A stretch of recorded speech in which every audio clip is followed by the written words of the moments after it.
Good morning mga ka-trippings.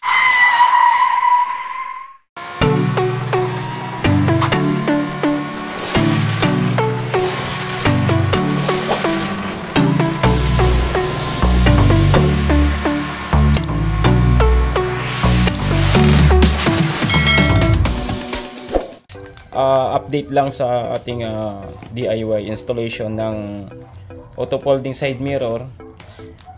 Dumating na yung meron na tayong switch para sa ating auto folding side mirror. Ayan. Magandang klase siya. Ito na siya. At yung logo niya is open and close folding na ng ating side mirror. Ayan. So, pwede na natin palitan yung ating lumang switch na up and down arrow. Ilalagay na natin itong ating tamang logo ng auto folding side mirror. Ayan. Pero bago yun, itetest muna natin kung gumagana siya. Tsaka ang kagandahan nito, momentary type na siya. Ibig sabihin yung kapag diniinan mo siya, hindi siya maglalak, babalik sa dating opposition, ganyan siya. Ayan. Kapag ganito siya, nakataas siyang ganyan, kulay blue siya, off. Tapos kapag pinindot mo itong open side mirror, didiin mo siyang ganyan, magi-green siya, then mag-open yung side mirror.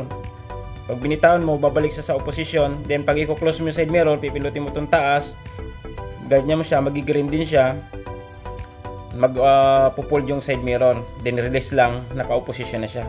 Yan. I-test natin siya kung gumagana, yung background light na blue, tsaka yung kulay green na ilaw niya para sa on ng switch ng side mirror natin. Yan. Itong black, ipit natin dito sa black. Yan. Bali nakasaksak na yan. Tapos itong red, yung ating red tsaka yellow pala.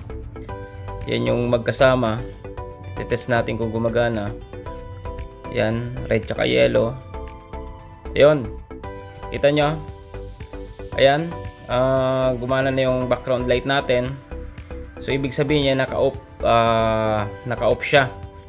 Yung ilaw niya, naka-off pa. Yung switch, naka-off pa. Ayan. Ngayon, kapag pinindot natin siya, magi-green siya dapat. Yun, nag-green siya. Then, release. Ayan. Tapos, ito naman, ganun din. Press, so, green. Nagi-green siya. Then, release. Okay? Ayan, kaya sige, palitan na natin yung ating switch doon sa ating sasakyan. Let's go!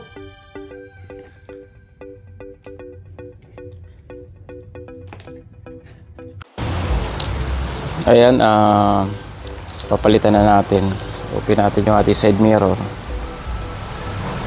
Open. Ayan.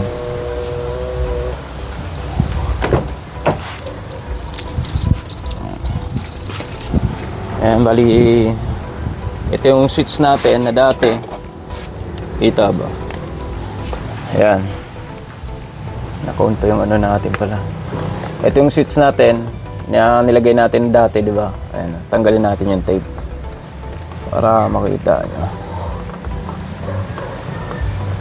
Ayan.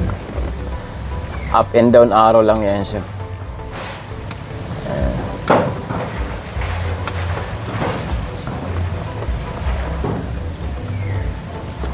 Ayan. So, ayan yung switch natin dati. Ngayon, tatanggalin natin yan. Papalit na natin itong ating magandang switch. Ayan. Okay.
Ayan, ito yung ano natin, connection ng switch natin.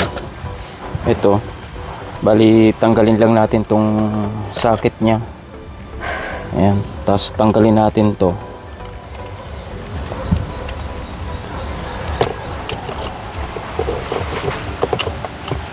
Ayan, tanggal na natin.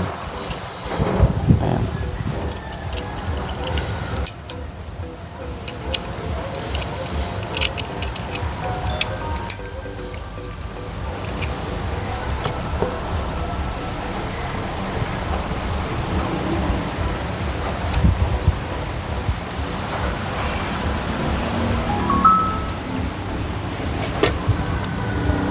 Ito, kahit na hindi na natin to palit ang wire na to kasi parehas lang naman sila ng socket, ito lang yung tatanggalin natin dito sa nabili natin. Ayan, tanggalin natin, tapos ito lang, bali ito lang yung ilalagay natin dito. So pwede natin siyang ano, i-testing muna. Ayan, lagay natin siya dito sa socket nya. Ayan, then ilagay natin yung ano natin sa accessories, itong susi natin. Tingnan natin kung iilaw.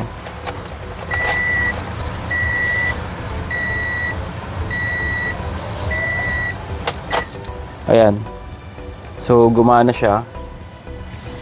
And then yung ano natin, switch natin, umilaw na rin siya. Ang ano ko lang nito is yung wiring ko is baliktad. Kasi ang nakalagay dito, yung open niya is nasa baba.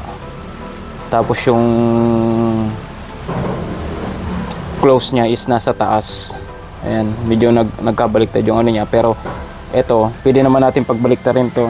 Bali ako hindi ko na babaliktarin kasi alam ko naman yung logo niya kung alin yung ano, na dito yung close sa baba, dito yung open sa taas. Ayan. So i-try natin na pindutin kung gagana. Ayan, yung ating side mirror naka-open. So i-close natin. Ito yung sa baba, try natin. Yun, gumana siya, o di ba? And then open natin, pindutin natin yung sa taas. O di ba? Okay siya. So gumagana siya.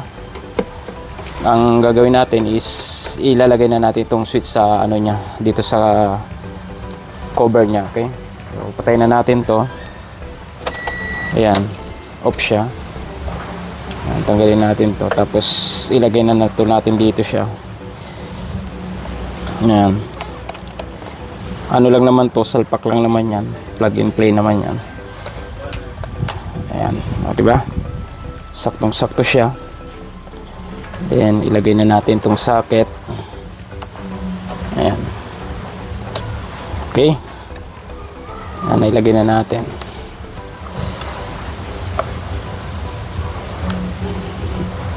Ayan. Tapos ibalik na natin to. Ayan, unahin natin na ipipix natin dito una sa taas. Ayan. Then make sure lang na yung wiring niya hindi siya maiipit. Then pwede na natin siyang i-lock, i-push pa baba ito. Ayan. Ayan, tapos ibabaw natin ito. Ayan, okay na. Then balik natin yung tornilyo. Ayan.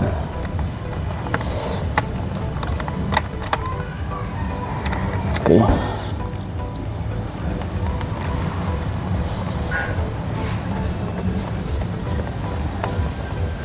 Ayan, okay na siya. Then i-ano natin, i-test natin ulit siya. Make sure lang natin na gumagana yung ano natin pagbalik natin. Accessories, yan. So okay na siya, umiilaw na. And then yung side mirror niya is naka-open. I-close natin, pinutin natin yung baba. Pag pinindot natin yan, magi-green siya. Yung nag-green siya, di ba? And then nag-close yung ating side mirror. Ayan, momentary. Ngayon kapag ni-release natin yan, kusa siya mag-off. So much better na siya ngayon, di ba? Naka-close siya, bali open natin. Pindutin natin to, magi-green siya pag pinindot natin. Okay, and then nag-open siya. Okay, successful. Ayan mga ka-trippings, ipopost ko yung link dyan itong switch na to. Tapos nga pala, reminder mga ka-trippings, kapag napunta kayo doon sa shop nya, magtataka kayo kasi yung shop nya is bago pa lang siya. Nag-i-start pa lang yung shop niya sa Lazada. Huwag kayong mag-alala kasi legit yon. Once na nag-order kayo, may di-deliver naman sa inyo yon. 100% na legit yon. Okay? At marami pa tayong mga update pagdating sa natin, sa installation natin ng mga car accessories. Okay? So hanggang dito na lang mga ka-trippings. Have a good day. Have a safe trip. Bye-bye.